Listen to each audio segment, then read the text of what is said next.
जय हिंद दोस्तों, मेरा नाम प्रचंड प्रताप सिंह। लेके आया हूँ कुछ नया फैक्ट। अभ्यास 3 आज हम सरल करेंगे। पहला नंबर सवाल है, 8 तथा -8 के घनमूलों में कौन बड़ा है। सवाल सरल करने से पहले आपसे अनुरोध है कि कृपया हमारे चैनल को सब्सक्राइब कर दीजिए। धन्यवाद। आइए पहला नंबर सवाल हम सरल करते हैं। देखो, 8 और -8। पहली बात तो ये माइनस का मतलब कर्जा और प्लस का मतलब इतना अधिक रुपया है।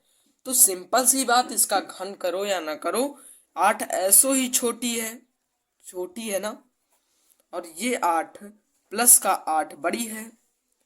तो दोस्तों इस प्रकार से हम कह सकते हैं ये 8 का घनमूल, ठीक है, 8 का घनमूल बड़ा होगा, -8 का नहीं बल्कि 8 का, ठीक है। इस प्रकार से हमारा पहला नंबर सवाल सॉल्व हुआ। दूसरा नंबर सवाल कह रहा है, 32 को किस लघुत्तम पूर्ण संख्या से गुणा किया जाए ये गुणनखंड पूर्ण घन हो जाए। तो आइए हम इसका ये भी निवारण करते हैं इस सवाल का। सबसे पहले तो हम 32 का दोस्तों निकालेंगे फैक्टर। तो 2 16 हो गया, 2 8 16, 2 चौको 8, 2 दूनी 4, 2 1 कम 2। अब 3 का जोड़ा बनाएंगे। दोस्तों 2 का 3 जोड़ा बन गया, मतलब 3 अंक आ गए 2 में, लेकिन एक इधर 2 बच गया, एक जोड़ा नहीं बना। अगर हम 2 और इसमें ऐड कर ले तो एक जोड़ा बन जाएगा, और जब जोड़ा बन जाएगा तो 32 भी एक मतलब 32 को अगर 2 से गुणा कर दे मतलब 64, और जब 64 आएगा तो ये भी एक पूर्ण घन संख्या होगी, पूर्ण घन संख्या होगी। तो इस प्रकार से हम उत्तर में लिखेंगे। तो हमें लिख लेना है, यदि 32 में 2 से गुणा कर दे तो गुणनफल पूर्ण घन होगा, ठीक है। चलते हैं तीसरे नंबर सवाल पे। तीसरा नंबर दोस्तों सवाल कह रहा है, निम्नांकित में से कौन सी संख्याएं पूर्ण घन है। पहला नंबर 432, दूसरा इस प्रकार से सभी हैं। तो आइए हम कुछ सवालों को हल करके इन सवालों को आपको बताएंगे। पहली है 432। दोस्तों हम 432 का करेंगे गुणनखंड। 432 अब 2 से काटेंगे, 2 दूनी 4, 2 एक कम 2, 2 छंग 12, 2 एक कम 2, 2 8 16, 2 पंचे 10, 2 चौको 8, ठीक है। 54 को अब हम काटेंगे तो हमारा आ जाएगा 2 दूनी 4, 7 दूनी 14, 3 नवा 27, 3 तरह की 9, और 3 एक कम 3। अब दोस्तों इसमें आता है जोड़ा बनाने का नंबर, ठीक है। जोड़ा बनाएंगे कितने कितने के, 3 के। तो देखिए अब जोड़ा कैसे बनेगा, यहाँ पर ध्यान दीजिए, 3 का जोड़ा बना, ठीक है। जोड़ा मतलब 2 नहीं बल्कि 3 का त्रिक बनाओ, ठीक है। त्रिक मतलब 3 संख्या है। 2 पर आते हैं तो 2 पर 3 संख्या हो गई, लेकिन इधर देखिए 2 शेष बच जा रहा है, तो हम लिख सकते हैं अतः यह पूर्ण घन संख्या नहीं है। इस प्रकार से हम लिख लेंगे अतः यह पूर्ण घन संख्या नहीं है। दूसरा नंबर सवाल सॉल्व करते हैं। इसमें भी दोस्तों 729 का होगा गुणनखंड। फिर इस प्रकार से करा तो यहाँ पर 81 आया, 27 हो जाएगा, 3 नवा 27 होता है, 3 तेरह की 9, 3 एक कम 3, 3 का एक ये और 3 का एक ये त्रिक बन गए हैं। तो अब हम लिख देंगे अतः यह पूर्ण घन संख्या है। तो दोस्तों इस प्रकार से हमने 2 सवाल आपको बताए, एक तो पूर्ण घन नहीं है और दूसरा है जिसमें त्रिक बन जाए, मतलब 3 जोड़ा, मतलब 3 अंक एक साथ मिल जाएं, मतलब त्रिक बन जाए, वो संख्या पूर्ण घन है। और जिनमें ना बने, एक भी शेष बच जाए, वो नहीं है। इस प्रकार से आपको पूरी सवाल लगाना है। चलते हैं चौथे नंबर सवाल पे। चौथा नंबर सवाल कह रहा है दोस्तों, निम्नांकित संख्याओं की घन व घनमूल ज्ञात कीजिए। पहला नंबर है 2744। आइए हम इसका ज्ञात करते हैं घनमूल। दोस्तों आप देखिए, 2744 के ऊपर करड़ी की घात 3 लग जाएगा, तो जब इसका हम गुणनखंड करेंगे तो दोस्तों आएगा 2 गुणे 2 गुणे 2 गुणे 7 गुणे 7 गुणे 7। करड़ी की घात 3 लगेगा, अंदर जोड़ा बन जाएगा 44। करड़ी की घात 3 इज इक्वल टू 2 गुणे 7 बाहर निकल आएगा। वर्ग करणी की घात 3 2744 इज इक्वल टू 14। दोस्तों यही हमारा आंसर होगा। चलते हैं दूसरे नंबर सवाल पे। दूसरा नंबर है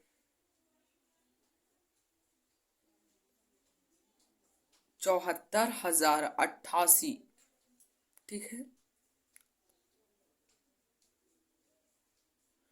इसको आइए हम सॉल्व करते हैं। तो कैसे करेंगे दोस्तों, देखिए इस प्रकार से। तो अब इसके ऊपर करड़ी की घात 3 लग जाएगा। इसका घनमूल ज्ञात करना है ना, वर्गमूल ज्ञात करते थे तो रूट चढ़ता था, लेकिन अगर घनमूल ज्ञात करना है तो करड़ी की घात 3 कहा जाता है इसे। और दोस्तों घनमूल ज्ञात करने में हम इसी प्रकार का इस चीज का प्रयोग करते हैं, जिसे हम करड़ी की घात 3 कहते हैं। इज इक्वल टू, इसका हम करेंगे गुणनखंड तो हमारा आ जाएगा 2 गुणे 2 गुणे 2 गुणे 3 गुणे 3 गुणे 3 गुणे 7 गुणे 7 गुणे 7। करड़ी की घात 3 इस पे भी लगेगा, जोड़ा बनेगा तो बाहर निकलेगा तो 2 गुणे 3 गुणे 7 हो जाएगा। 7 तरीके 21 दूना 42 होता है। दोस्तों 42 ही हमारा आंसर होगा। चलते हैं तीसरे नंबर सवाल पे। ये संख्या दी हुई है, इसके ऊपर करड़ी की घात 3 लग जाएगा। इसका हम करेंगे गुणनखंड। तो दोस्तों इसका गुणनखंड बहुत बड़ा होगा। 2 गुणे 2 गुणे 2 गुणे 2 गुणे 2 गुणे 2 गुणे 5 गुणे 5 गुणे 5 गुणे 3 गुणे 3 गुणे 3 गुणे 7 गुणे 7 गुणे 7। जोड़ा बनाएंगे तो 3 का मतलब करंट त्रिक बनाएंगे तो ये 2 का, ये 3 का और ये 7 का। इस प्रकार से लिखेंगे हम इज इक्वल टू 2 गुणे 2 गुणे 5 गुणे 3 गुणे 7 आ जाएगा। और इन सब का जब हम गुणा करेंगे तो 420 आएगा और यही आंसर होगा। तो दोस्तों इस प्रकार से चौथा नंबर आपको सरल कर लेना है। 3 सवाल हमने बताए, सेम इसी प्रकार से होगा। आपको सबसे पहले करना होगा गुणनखंड, संख्या का ज्ञात करना होगा, गुणनखंड करना होगा, फिर उसके बाद में त्रिक लगाना होगा और त्रिक लगाने के बाद में उसको बाहर करके गुणा करके बस आंसर आ जाएगा। इस प्रकार से हमारा 4 नंबर सॉल्व हुआ। चलते हैं 5 नंबर सवाल पे। 5 नंबर सवाल कह रहा है 2096 में किस छोटी से छोटी संख्या का भाग दें कि भागफल पूर्ण घन हो जाए। आइए हम इसे सॉल्व करते हैं। इस सवाल को सॉल्व करने के लिए सबसे पहले हम करेंगे 2096 का गुणनखंड। ठीक है, इसका गुणनखंड ज्ञात करेंगे। तो दोस्तों इस प्रकार से हमने गुणनखंड ज्ञात किया। तो दोस्तों कितना आया, इज इक्वल टू 2 गुणे 2 गुणे 2 गुणे 2 गुणे 2 गुणे 131। 2 का त्रिक बना, इस वाले 2 का नहीं बना ना 131 का बना, मतलब 131 दुना होता है 262। इस संख्या में 2096 में यदि 262 का भाग करें तो भागफल पूर्ण घन होगा।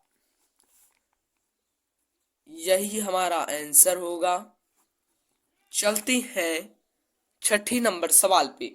छठा नंबर सवाल कह रहा है इस संख्या में किस लघुत्तम पूर्ण संख्या से भाग दे कि भागफल पूर्ण घन हो जाए। सेम इसी तरह करना है। आइए हम सॉल्व करते हैं। इस प्रकार से दोस्तों हमने इस संख्या का गुणनखंड ज्ञात किया। तो अब इसमें देखिए त्रिक बनाते हैं। 2 का त्रिक, फिर 2 का त्रिक, फिर 13 का त्रिक, शेष 2 बच गया। मतलब इसमें 2 फालतू है तो हम लिखेंगे। तो इस प्रकार से हमें थ्योरी को लिख देना है। इस संख्या को पूर्ण घन बनाने के लिए 2 से भाग दें। तो अब चलते हैं हम अगले नंबर सवाल पे।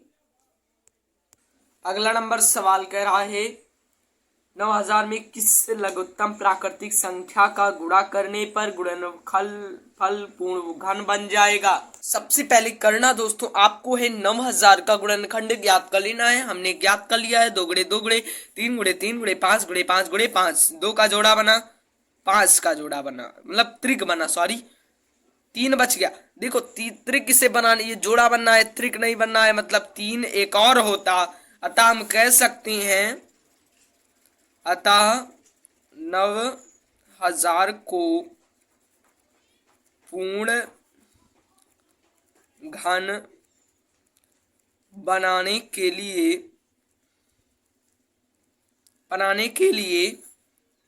3 से गुणा करें। ठीक है, तो 3 से गुणा करेंगे अगर, तो ये संख्या पूर्ण घन बन जाएगी। ठीक है, इस प्रकार से 8 नंबर आपको बताएंगे।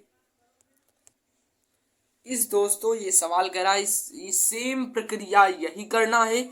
इसका करना आपको गुणनखंड है। गुणनखंड करने के बाद में जो संख्या कम पड़ रही हो उससे आपको गुणा कर देना है। फिर उसके बाद में गुणा तो कर दोगे, लेकिन उसके बाद में आपको क्या करना है, गुणा कर लिया, ठीक है, फिर जो संख्या आएगी गुणा करने पर उसका घनमूल आपको फिर से ज्ञात कर देना है। आपका 8वें नंबर का आंसर आ जाएगा। सेम 7 नंबर की तरह करना है। चलते हैं 9 नंबर डायरेक्ट सवाल पे। 9 नंबर सवाल कह रहा है माइनस का 1525 गुणे 512, ठीक है, का घनमूल ज्ञात कीजिए। आइए हम इसे सॉल्व करते हैं। इस प्रकार से करेंगे। इसका गुणनखंड हमें करना है। तो इसका गुणनखंड हो जाएगा 5 गुणे 5 गुणे 5 गुणे 5 गुणे 5 गुणे 5 और गुणे, ठीक है,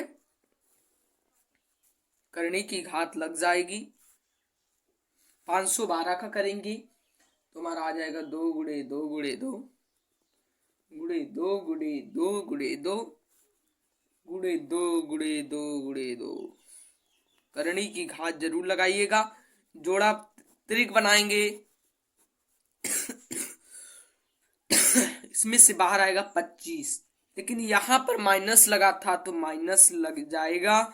2 दूनी 4, 2 दूनी 8 और 25 8 होता है 25 चौको 100, तो 100 का दुना 200, तो माइनस का 200 आंसर आएगा।